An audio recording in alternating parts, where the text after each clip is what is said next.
Here we are again, walking Linu. Linu has been attacked by a horsefly, I think it's called. Me too. um, it's not nice. Gives you a big bump, very itchy. And I noticed that I started scratching other parts of my body because I was so itchy on the part where I was stung. And I found a lump behind my ear and I was scratching it. I was afraid it was a tick. So I scratched it open all the way. Maybe you can see. I can't. And then I found the same bump on the other side. It's part of my head. So I was scratching at nothing.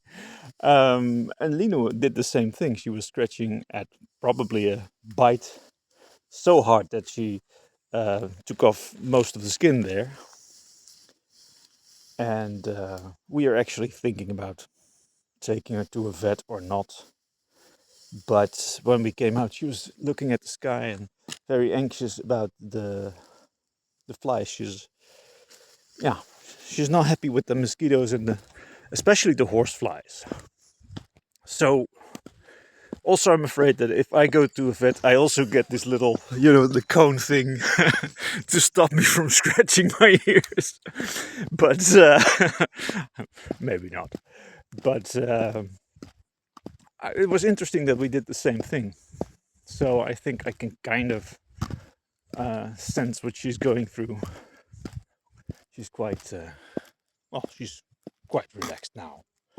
But this is why we're walking in the road, even though there's traffic here and we need to get into the bushes every time. Like now, there's not much traffic here. I mean, there's one car every 2 or 3 minutes, so we can easily deal with that. And you can hear them coming from miles and miles and miles.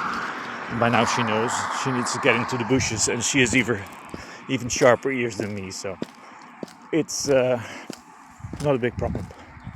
But here there are no horseflies, so little vacation for both of us. This is when I see that Finland is definitely a different country. There's a lot of things that are quite the same as in Holland. Some weird things like doorknobs turning the other way, and the way they do the traffic lights, like with the orange. We don't do the orange before it goes green, only before it goes red.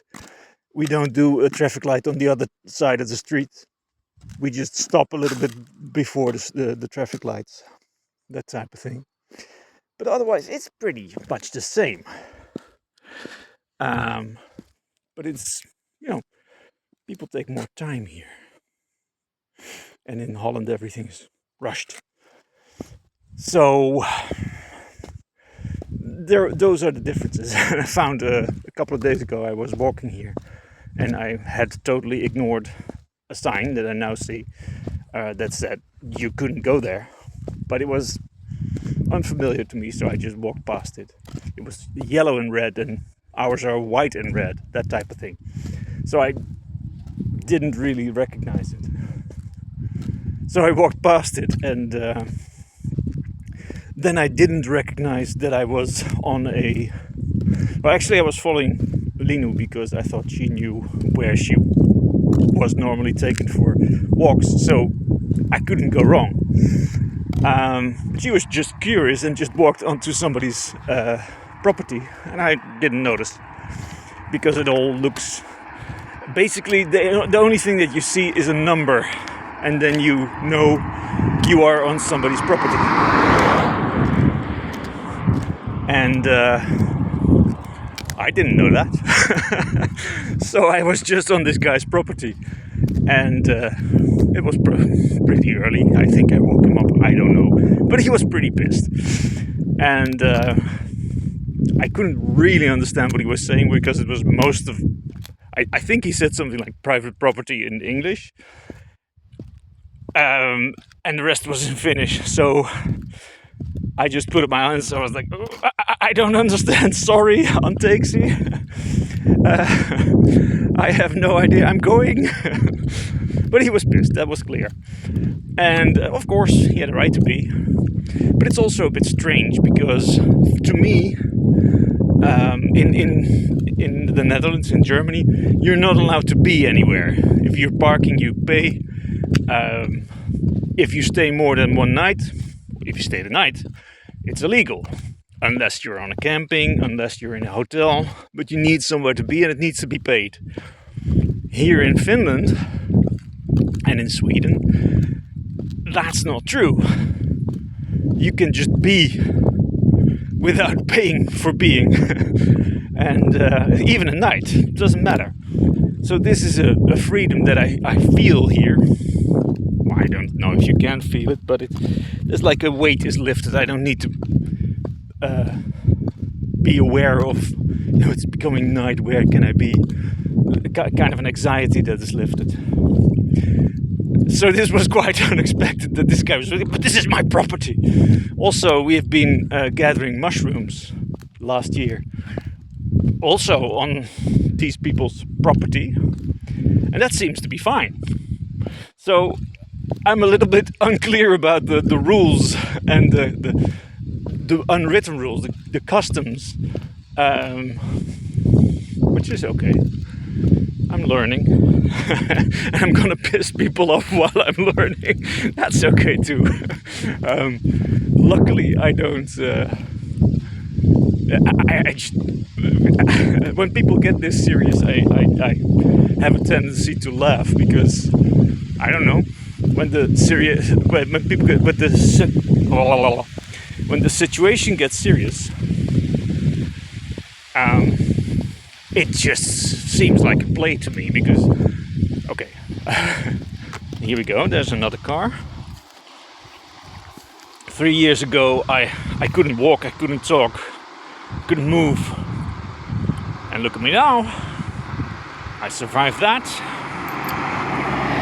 So being very serious about things like laws and property and problems that we make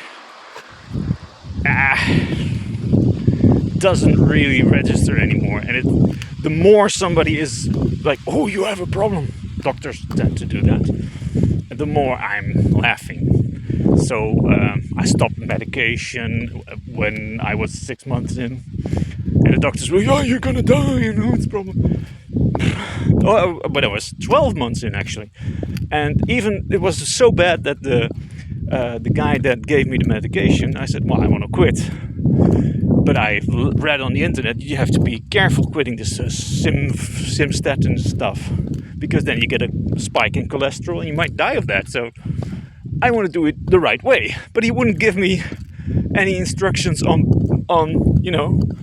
getting off the medicine. So I had to do it myself. So when I met him a few months after, I said, well, I quit the medicine. He said, what? How?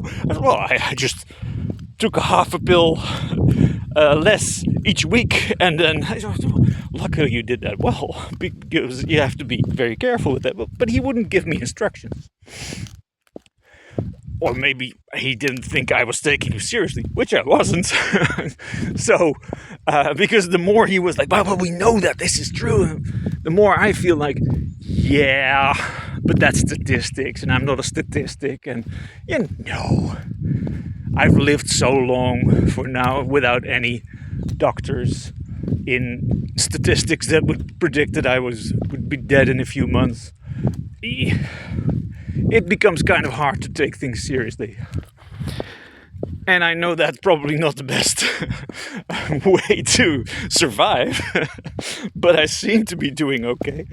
So I've never been healthier than I have been the last 3 years. I've never weighed less.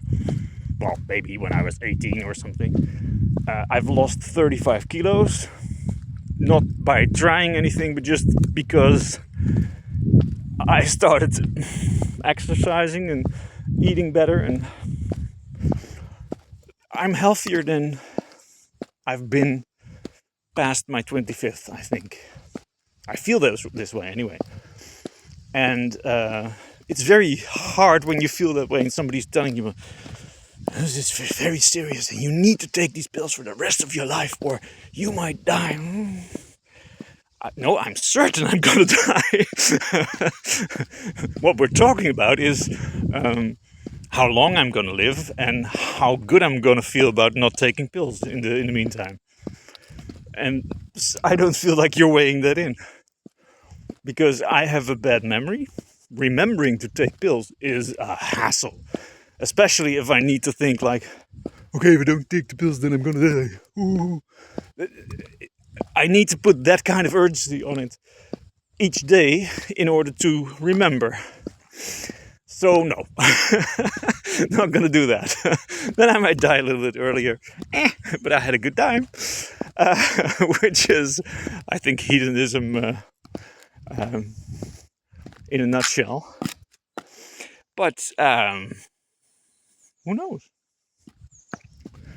So I'm in a very unfamiliar situation. I mean, the way that everything seems familiar. I mean, we mow the lawns, we make these little neat.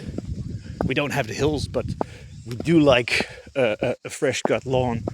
And there's many similarities between Finns and Dutch people. And then there's the weird little differences, like when I was in a